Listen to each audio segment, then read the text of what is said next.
शुरुआती दिनों में हर हिंदुस्तानी नौजवान के दिल में अंग्रेजी शासन और उसके अत्याचार के खिलाफ चिंगारी सुलग गई। अनेक नौजवानों ने सशस्त्र क्रांति का मार्ग अपना लिया। सशस्त्र क्रांतिकारी आंदोलन के लिए पर्याप्त हथियार खरीदना जरूरी था और हथियारों की खरीद के लिए धन की जरूरत थी। और सोचने विचारने के बाद इन क्रांतिकारियों ने कुछ सरकारी खजाना लूटने का निर्णय लिया और सहारनपुर से लखनऊ जाने वाली गाड़ी के विद्युत श्रेणी के डिब्बे में कुछ जवान बैठे। गाड़ी काकोरी स्टेशन से एक देर निकली पड़ी कि क्रांतिकारियों ने गाड़ी रोकी। सभी यात्रियों को समझाया गया छिपे पहले नहीं, क्योंकि उनका उद्देश्य यात्री को तंग करना नहीं, सरकारी खजाना लूटना था। ये घटना 1925 में काकोरी नामक स्थान पर हुई, इसलिए इसे काकोरी कांड के नाम से जाना जाता है।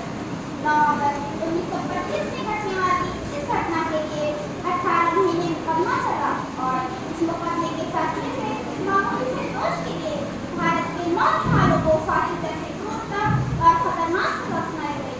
वे अंग्रेजों के अत्याचार की चरम सीमा में थे, लेकिन जिन क्रांतिकारियों को ये सजा सुनाई गई उन्होंने इसे लापरवाही से सुना और हंस दिए। गोया उनके लिए ये फांसी की सजा नहीं बल्कि खुशी का पैगाम हो। काकोरी कांड के बाद क्रांतिकारी पर चलने वाले मुकदमे और खुशी खुशी के साथ फांसी पर चढ़ जाने की घटना को अभिनय के रूप में मेरे कॉलेज की कुछ स्टूडेंट आपके सामने पेश करें।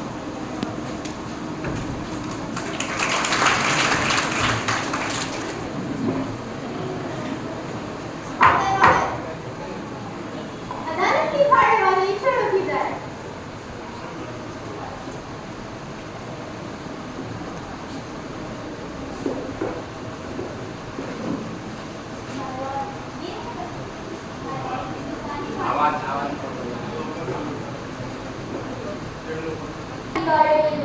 हमारे सरकारी खजाने को लूट लिया है।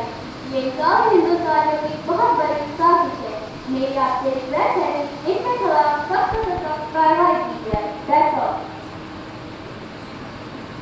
ये अदालत हुक्म देती है कि सरकारी खजाना लूटने वाले हिंदुस्तानी को गिरफ्तार करके जल्द से जल्द इनकी जांच शुरू की जाए और इन्हें जल्द से जल्द अदालत में पेश किया जाए।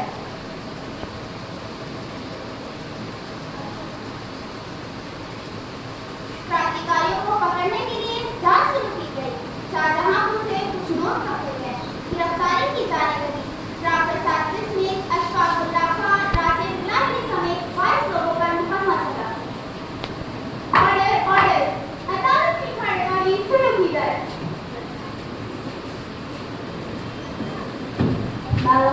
ये है काकोरी कांड के सरगना राम प्रसाद बिस्मिल, अशफाकुल्लाह खान और राजेंद्र लाहिड़ी। इनके अलावा 19 लोग और भी इस घटना में दोषी पाए गए। मेरी आपसे रिक्वेस्ट है कि इनके खिलाफ सख्त से सख्त कार्रवाई की जाए ताकि ये हिंदुस्तानी दोबारा ऐसी गलती न कर सके और सरकार के अगेंस्ट खड़े होने की हिम्मत इन्हें न आ सके। That's all. क्या आप लोग अपनी सफाई में कुछ कहना चाहेंगे?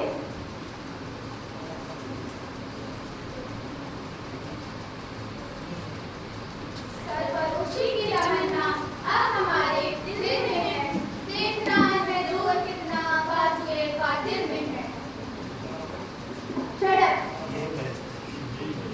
हिंदुस्तानी क्रांतिकारियों के अपराध को देखते हुए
शहजाद